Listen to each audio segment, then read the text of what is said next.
Kejaksaan Tinggi Jawa Tengah menetapkan 4 tersangka kasus dugaan Direktur Reserse Kriminal Khusus Polda Sulut Kombes Pol FX Winardi Prabowo. Kejaksaan Agung mencatat jumlah kepala desa yang terlibat kasus korupsi terus meningkat setiap tahun. Pada 2023, terdapat 187 kasus, naik menjadi 275 kasus pada 2024. KPK menangani 2.730 perkara korupsi dari 2020 sampai 2024, di mana konflik kepentingan sering menjadi awal mula terjadinya korupsi. Konflik kepentingan dapat merusak objektivitas dan keberpihakan dalam pengambilan keputusan, menurunkan kepercayaan publik terhadap instansi pemerintah, serta memicu penyalahgunaan wewenang dan gratifikasi.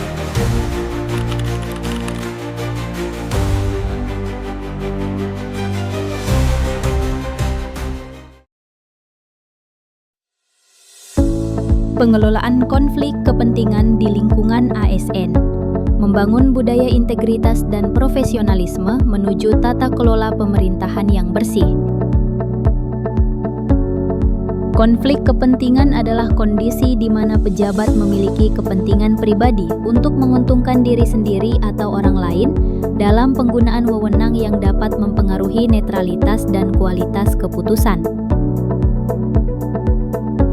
Jenis konflik kepentingan terdiri dari konflik kepentingan aktual, yaitu kondisi di mana kepentingan pribadi secara nyata memengaruhi keputusan yang sedang diambil, dan konflik kepentingan potensial, yaitu kondisi kepentingan pribadi yang berdasarkan perkembangan di masa depan dapat mengakibatkan konflik aktual.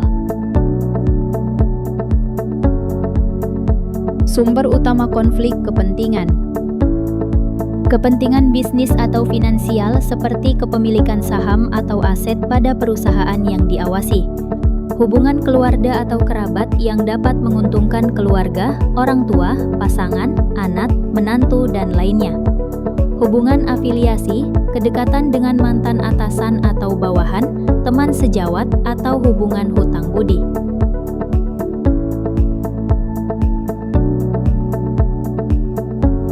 Rangkap jabatan: memegang 2 jabatan publik yang fungsinya saling terkait, misalnya pengawas merangkap objek pengawasan gratifikasi, yaitu penerimaan hadiah yang dapat memengaruhi independensi, meskipun nilainya rendah.